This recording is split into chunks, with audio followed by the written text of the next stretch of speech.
consistent, certainly picking like it here in this draft. Just wanting to have nice and stable champions, but with something like Pyke into the mix and Sylas, which I know is your current favorite seasoning, Kobe, there's always opportunity. That's true. The spicy Sylas. 100% of my games over the last 2 months have been jungle Sylas. And is the Conqueror, which you mentioned earlier, come pretty standard, I believe, on the champion. Yeah, you can go Electrocute, and that's, I think, a super good option for solo queue. Makes your ganks a lot more bursty, especially early game. But Conqueror, especially if you're playing into something like Sejuani, tank matchup, very, very powerful. And I think it's just generally better for pro play, considering the pace of the games. Both of them starting on the top sides here, and a defensive Trinket Ward does go down early. Just two, sorry, on that 100 Thief side, but nothing too crazy. MikeYeung actually did a recall, but is looking to walk back to the same side of the jungle anyway. And that ward, we can go a little bit deeper into it because it is just kind of that standard recall where a lot of the junglers will drop a control ward and then go back and switch to a sweeper. There's this one right here by the Tribrush. That basically blocks a possible level 2 gank from MikeYeung. Sylas, while it is a really good scaling jungle champion, can just go red buff into ganks. You can catch people by surprise basically 100% of the time, I feel like, because they're really not expecting it. Sylas is not even still a super common jungler, and they don't expect the level 2, but you can just get that E and go for a very, very powerful early gank, oftentimes getting at least a summoner spell for your troubles. So that ward serves 2 purposes. It was kind of free because he just recalled and went back to go get a sweeper for himself, but also blocks a possible level 2 early route. Well, see if there is any action here in the bottom half of the map. Expecting Hakuho to have to be the one to get that going. Apollo, though, as you mentioned, is doing step 1 of any Sivir Pyke lane, which is push the wave as fast as possible in towards the enemy turret. Amazing, also going to transfer up to the top side. Going to go red to blue, and looks like he did take the stop at the Raptors as well. Yeah, Sivir's early plan usually looks like step 1, push lane, then step 2, bunch of question marks, step 3, profit at 500 CS, win game is kind of the classic meme. But honestly, both of these marksmen in the bottom side are crit scaling hyper carries for team fights. Jinx and Sivir, very similar in that regard. Sivir gets to activate her move speed. Jinx requires a reset, either off a turret kill or off a champion kill, which, does require some protection from the rest of your teammates. Everybody kind of coordinates to get you that first kill and allow you to play aggressively. She's great for chase down kills. But yeah, both of them will have very similar build paths and have very similar power spikes. So it's about the laning phase, who's going to get there first, and the jungler intervention. Also see Fenix in mid lane is getting some good harassment down onto Ryu's Corki. He does have Comet there for the Azir, so much more suited to kind of get things done in the early laning phase versus a lethal tempo, which is really just leaning into those mid-game team fights. A little bit less scaling, but definitely more laning power. See here. Can he get the stop? A little bit too deep under the turret. Are you willing to take that turret shot, pace your time? Am I? Are you? Yes. Should I? Probably not. That's Oh. MikeYeung. Sweepers down towards the bottom half of the map. Hakuho looking for the hook. Ooh, Aphromoo with a greatly timed devour. Gonna put a stop to that one. MikeYeung off to the minions he goes. Tahm Kench, baby. That's a huge reason why still picked, even after the nerfs to the Devour. Aphromoo has it in just in time there. Going for it again, though. Finds the hook, ignite down, bang force to flash. MikeYeung, though, back in. Here's the 100 Thieves jungler, though, as Amazing wraps around.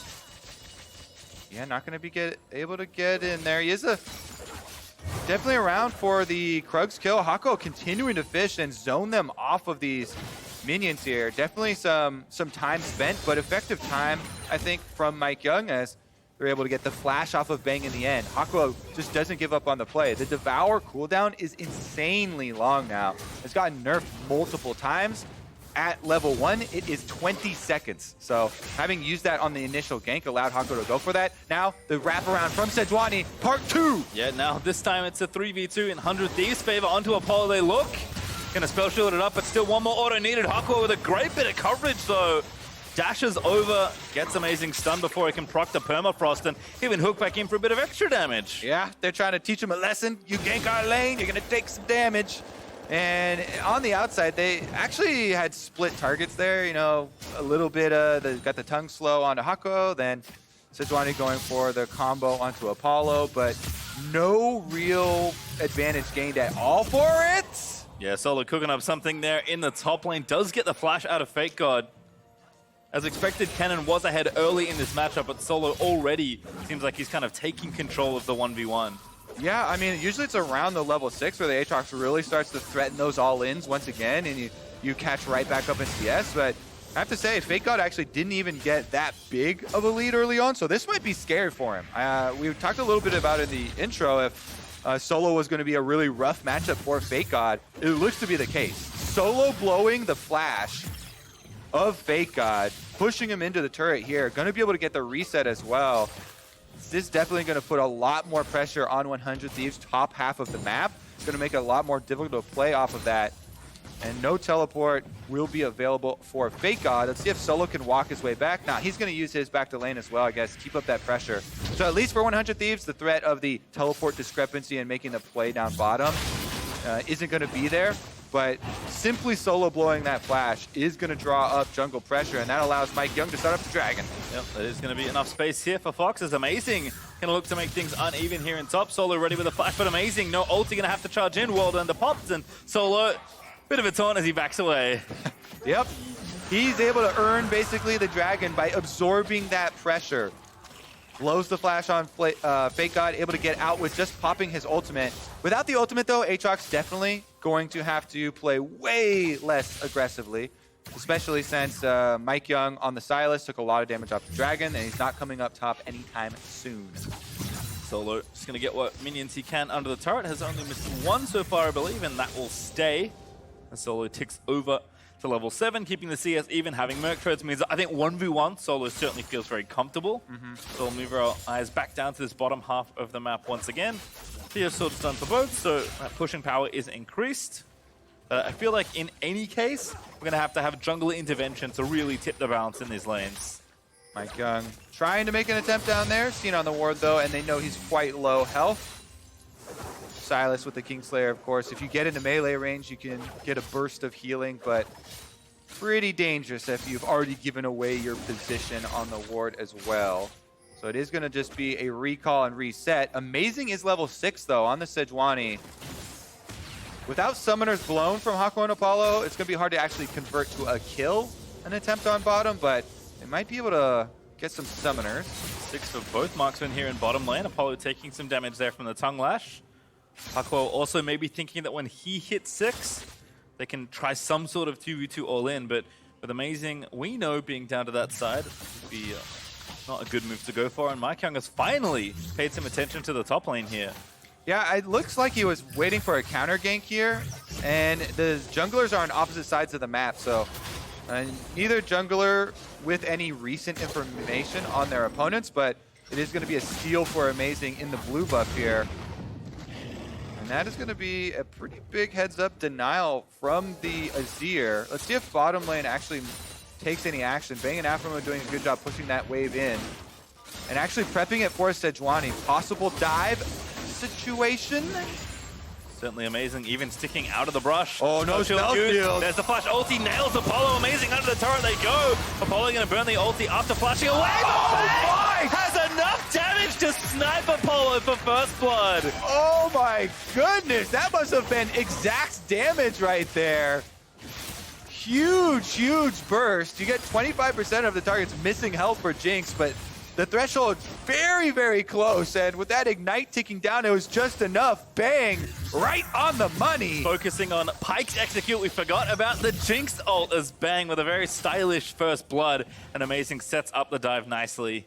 And now, Apollo is even more vulnerable if they do want to make a revisit there. That is a super mega death rocket, indeed. Let's take a look here at the exact finish, because this is level 6s, and they burn the spell shield, so that causes Amazing to flash off screen to be able to land that ultimate. And then with the ignite ticking down, It's around 400. Oh, back to life. Here comes Fenix. Good stun there from MikeYeung after he stole the Glacial Prison, but can't really follow up. Here's Hakuho, though. Maybe Fox have enough power to turn this back around. But will not commit. You can see Moby Boots now there for Hakuho. A lot more interested in getting out of his bot lane and trying to affect other areas of the map. Yeah, and that bottom lane play we just witnessed really encapsulates the change that we've seen from 100 Thieves over this summer. It has been, well, topside. Ulti from FakeGod here is amazing to try and turn it back around. They'll get the flash out of Solo, though. Where's the taunt? Taunt's up again. He had to burn flash this time, maybe feeling a little bit less liberal with the taunting, but Solo does escape with his life for now. Oh, going back onto FakeGod, though, going to miss the second sweet spot. Here's amazing with the regank very quick, and Solo will finally pay the price. That's a kill over. Oh, the Jinx rocket actually enough. Amazing. Forced to commit his ulti, but still gets the kill. And it's a good thing you didn't taunt there, because amazing with the repeat gank. This guy has changed 100 Thieves completely.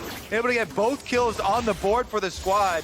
Meanwhile, bottom side, the turret plates keep falling. One more shot. Not able to quite get it off this minion wave, but Bang and Aphromoo are really taking advantage. Nice hook there onto Bang, but can't really all in there. I mean, they've got the Pyke ult, they've got the Ignite, but the TK Devour already. Jinx is not the target you want to really be going for in this lane. And Bang and Aphro continuing to build great stats here since kind of the change to the team. He's up about 20 CS, hammering this turret. Let's take another look at the top side play. This was gank number 2, by the way. FakeGod right there does a good job baiting Solo in. And knows exactly what he's doing, because Amazing is wrapping around with the Blast Cone, walks up and takes the Q1 from Solo. Meanwhile, yeah, I could have done it. Solo's like, come on! Classic top laner frustration with getting camped there. However, that's your own hubris to blame. You had no wards, you just got ganked by Sejuani, and they blew your flash, so definitely keeping up the pressure. 100 Thieves keeping up their climbing in the rankings as well. Yeah, I wonder if the gesture there is more for really you're here again, or oh, it took 3 ultis, I guess. Yeah. But regardless, they'll take it. 100 Thieves back down to the Drake pit, looking to maybe collect their first one of the game. Fox did take Cloud number 1 after the early topside pressure that 100 Thieves showed. After Solo did absorb that first gank, but with bottom lane having all this strength for 100 Thieves. All right, vision check, Pastry. It's all in the favor of 100 Thieves. I don't even have enough circles here to get all the control wards that they've been able to put up. Echo Fox are trying to get some defensive ones in place. You see these two on the bottom half. And that is going to see 100 Thieves, but it's not going to allow them to do anything about it. The Cloud Drake is started up, and control ward number 1 is down. So 100 Thieves looking to capitalize on this, take the objective, and even up that move speed. Unless some really crazy stuff happens, I think this is going to be a 1 Cloud Drake apiece. Yep, no crazy stuff does ensue. So the Cloud Drakes do even up. Fenix was back in base, but does now have a Nashor's Tooth. So as far as individual strength goes, he's pretty good. But wasn't really opportunity for them to do anything other than give away the Drake. So 100 Thieves will hold 2-0 up in a pretty decent lead. The plates are running out though, so this Herald value is dropping slightly. Certainly still worth it if you can take a turret. Mid lane attention though also being brought. Both MikeYeung and Amazing around the area, but the PvE continues and junglers leave. That's how I feel every solo queue game. Yeah, and if it's a PvE race, you know, MikeYeung now is up to the Runic Echoes at least for the Sylas. Oh, hook does land. Stun lands as well, not bad, but again, tough to commit with TK going offense actually. Aphromoo just slapping down Hakuho. In fact, here's Amazing. Does have flash ult ready. Looks for the hook, does not connect that one, but Amazing still here. No, he's not. Oh, he is! See me? Now you magician. don't. He slipped into the brush onto the bottom side here. Little wraparound gank for Amazing. Are they going to cancel? He does cancel the recall. MikeYeung and Fenix also coming down here, so Amazing going to have to leave the area. Hakuho maybe going to charge up the spear again. Just a bit of pressure here from Fox, as looks like 3 members of the Thieves will take their recalls. And because of all these advantages in the bottom side, 400 Thieves, it is definitely Bang way ahead on the build path that we talked about with Jinx and Sivir going for very similar items here. It's just a significant advantage here. 800 gold in the favor of Bang with the extra kill, so he gets to fully complete the Infinity Edge, as well as upgrading the move speed and attack speed for Berserker Greaves. There's just so much extra power now after that recall. Mid lane, The least expected Aphromoo gank is amazing though. Ooh, that was very fancy. Phoenix though is going to burn the watch, puts the ulti down, but sniped by Ryu. With Bang's rocket coming in as well. 100 Thieves just keep on firing, and there hasn't been an answer from Echo Fox yet. During that recall, roam from Aphromoo, supplemented by Amazing. They're able to get the kill this time for their other carry, Ryu in the mid lane. That's going to be enough for his Trinity Force next time he goes back. Amazing starting up this Rift Herald, though. MikeYeung's in the area, and they might try and answer without their mid laner. There's no way Fenix can join, so that's really dangerous. They should just give this one up on the side of Echo Fox and let 100 Thieves have it. Looks like they've decided on the same thing. 100 Thieves will indeed take the Rift Herald down. Bottom lane, no pressure continues. Hakuho finds another combo, but Aphromoo forced to convert the Devour this time. Taking damage now, though, is Hakuho. Aphromoo offensive Tahm Kench, but he gets flipped over by the hook, and now Apollo gonna try and take down Afro. Solo also commits his TP to come down here, so Aphromoo will be left for dead. Who's gonna claim the credit? It's Phoenix that zips in for it. Afro saw glory in his eyes. He wanted that support on support kill, but the teleport comes in, the mid lane road comes in, and they are able to defend Hakuho, get the counter kill. They leave topside exposed, though. Amazing activating that Rift Road we saw them take. 100 Thieves going to get a tower for their trouble. Yeah, first tower gold also still up for grabs, so that bit of bonus money will go over to 100 Thieves. As Amazing and FakeGod split the difference on that. Solo arrives just in time to watch the turret crumble to pieces, although MikeYeung being here maybe will force some sort of 2v2. Looks like both junglers are going to back away as the game is slowly opening up, but let's watch this engage again. All right, Hakuho goes in. Really good job there. He faces the model towards Aphromoo, but then he throws the Bone Skewer at Bang. However, his exit is blocked. He has to flash over the wall. In time, though, is able to get another Bone Skewer off to flip Aphromoo over his shoulder, save himself, and give Aphromoo no way out. Cornered in enemy territory, nowhere to go. He does get that ward down, though. That's one of those wards, as you're dying, just kind of coughing it up and throwing out some sort of objective. Always keeping his vision score in mind, even when he's about to die. Well, I still like the aggression from Aphromoo, even if it maybe wasn't the correct play. I'll leave that one up to someone else to decide. Phoenix, though, with the scoop onto Ryu. Gonna force the flash. MikeYeung with a point-blank ulti. He's gonna stun up Amazing, but now he's forced into stasis. Hakuho, though, looking to make those ultis sing. Onto Afro he goes. He needs to try and get out of there, as Solo's also made his way back down. 1-for-1 so far, but Aphromoo gonna try and make it again. This is what he wanted earlier, but Hakuho still getting out of there, does everything, and stays alive. Hakuho with the fancy footwork on Pyke, and due to Pyke's passive, he can heal up half the damage as well.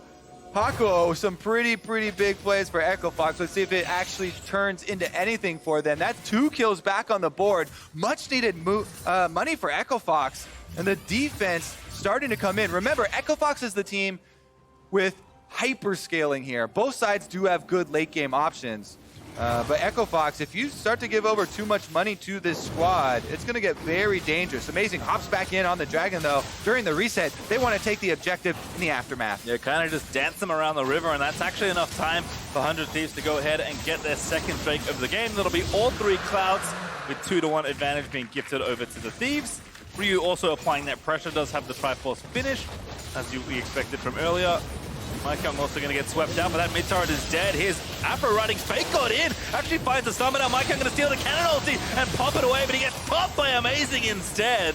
Yeah, that's one thing. You're not too tanky on the Sylas. Even if you steal the Kennen ultimate, he's got no defense to go in with it, and immediately gets focused down by 100 Thieves. Good job by 100 Thieves there. Just focusing the Sylas, immediately taking him down. Not allowing for the stuns to come through. Solo's on the bottom side getting the objective, but now he's got to find a way out. Surrounded, Hakuho coming to try and give him away. Stun lands, or actually maybe going to fight their way out as a potential solution. Hakuho, though, stunned up. He will sacrifice himself for Solo, and Solo will get out. Noble sacrifice right there. Support going into sacrifice for Solo to get a way out. Does drop in the end, and 100 Thieves will take that cash. See what they can do with it, because they still have the turret advantage, and bottom side's about to fall too, so they can knock that last outer turret over. That really opens up a lot of this movement for them. Amazing's currently on the bottom side, though, looking for Solo. Ulti ready, level 2 as well for the Sejuani. Solo gonna get knocked up, can't quite juke the Arctic Assault. Ulti out, nice and easy stun, and they'll follow through for the damages. Bang once again with the coverage, but Solo is still dancing away. Amazing, devoured by Aphro, and that's a successful kill for 100 Thieves. Look at the minimap during the state of the minimap during that, too. I mean, there was nobody really pushed up for Echo Fox except for Solo. So it kind of is standing out like a sore thumb there. You know, if you have only one of your lanes playing aggressively, pushing out the minions like that without the extra vision, then that's surely going to be the one that gets chopped off. That's just going to be, you know, basic human reactions there. And 100 Thieves send multiple members down there. They kill off Solo. They push back on the turret. Ryu with his Trinity Force is taking it down. Echo Fox trying to make a power play on the top half, though. Will be 2 right now. Aphro does almost have his ulti back up. So it looks like it will just be a trade of turrets. Still a tier 2 for an outer turret. Always a nice feeling as Ryu does manage to polish off the turret in bot lane. All right, Echo Fox, can they recover from this deficit? Couple thousand golds, 1 extra Cloud Drake. It's definitely doable. The map state really hard to deal with, though, as another of those turrets was taken down, and a bunch of extra wards were moved up by 100 Thieves afterwards. Phoenix just continuing to try and get as much money possible here on the Azir for those big late game fights. Have to be careful as well between Aphro and Amazing. There's just so many good tools for him to pick people off. Tahm, Kench, or any global really, always good when the map is opened up in your favor. And Bang and Aphro had a great laning phase as well, as that Jinx is pretty rapidly moving in towards those items. Actually almost 1,000 gold up ahead of Apollo. And honestly, looking at the 5-on-5 situation here, 100 Thieves have a lot of easy-to-use hard CC to set this up. Since Ryu and Bang have so much damage, these team fights should look really good for 100 Thieves. If they've got Amazing on the front line, setting up an opening for FakeGod to get in there, he's got Flash available, this could look very, very dangerous for Echo Fox. We'll see if they can make the tricky outplays. You know, you'll usually want to use the Azir wall to knock a Kennen back. But if the Kennen has Flash, it makes it a lot more tricky. Red buff contest here. That's the package over from Ryu. Red goes over to Apollo, actually, so intended recipient and an ulti steal there for MikeYeung onto Amazing Sejuani.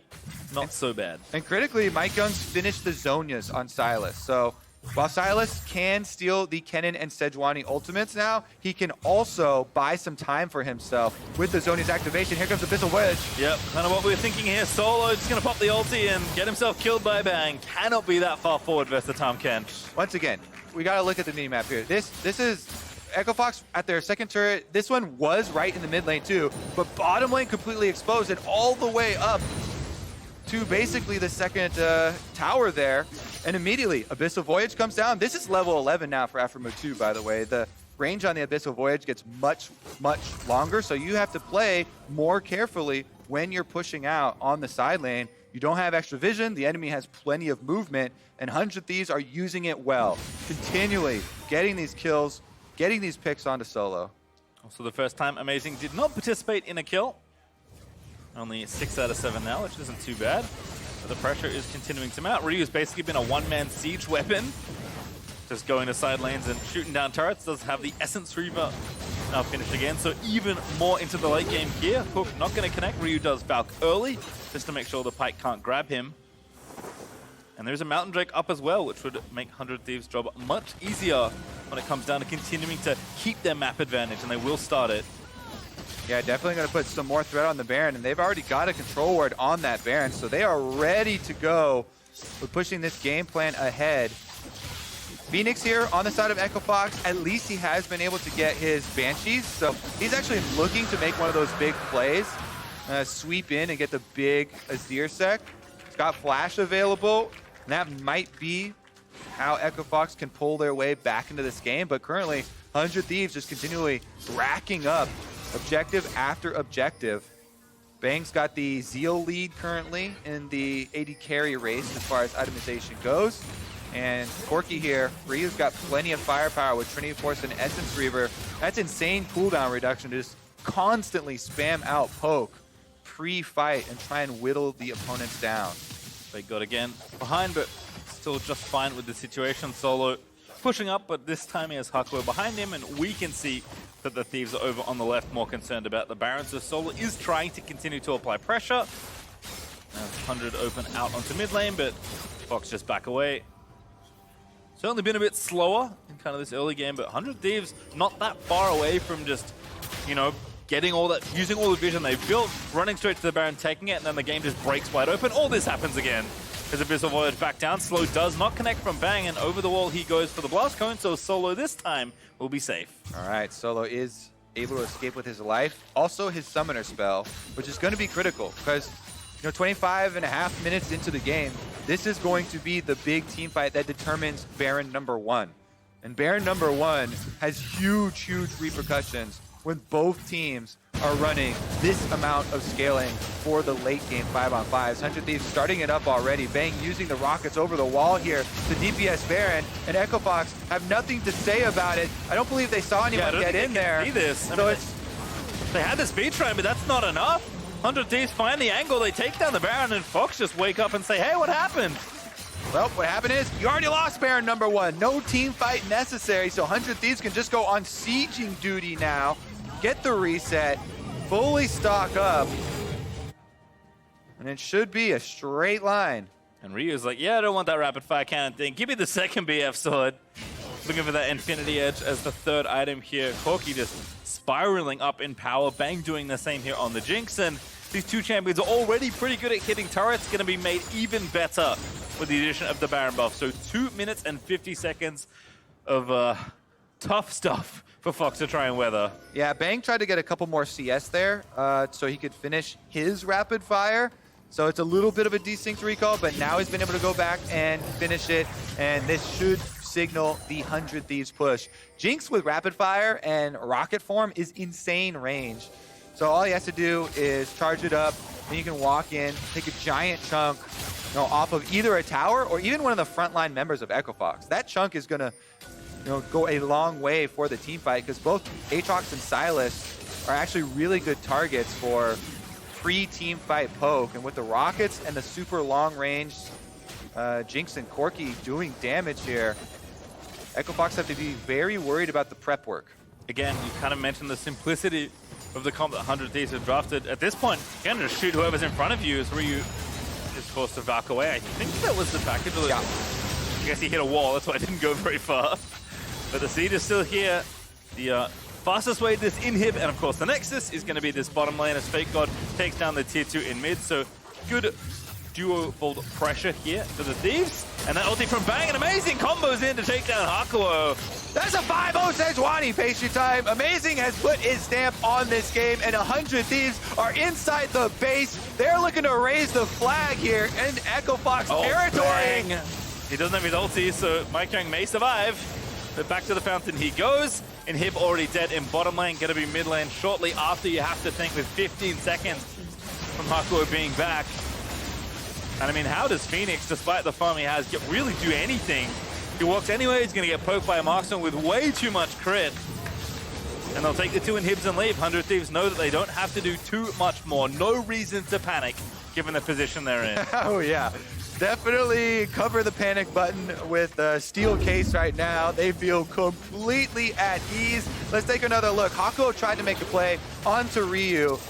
Gets chunked out for his troubles. It was only 2 shots, basically, that got him down to 30%. Then Bang went for the ulti that forces the flash, and amazing, easily able to pick it up after he flashes through. Really nice job by him once again for 5 kills. Sejuani, frontline tank. Super beefy, ready to lead the charge. And let's see if that ends on top side. 100 Thieves have all doors open to them. FakeGod also getting things going in the top lane, so Fox trying to move through their own jungle, get down some vision and try and find a flank, but don't have too much time with the super minions strolling in both mid and bot. The good news, I guess, is that Baron is wearing out pretty shortly, but that's about it, as MikeYeung will sweep away that ward. Aphro is trying to place down the deepest vision possible to give 100 Thieves all the space they need to siege down the rest of this base. All right. Echo Fox got to make their stand. Where will they choose their moment? Basin is in shambles.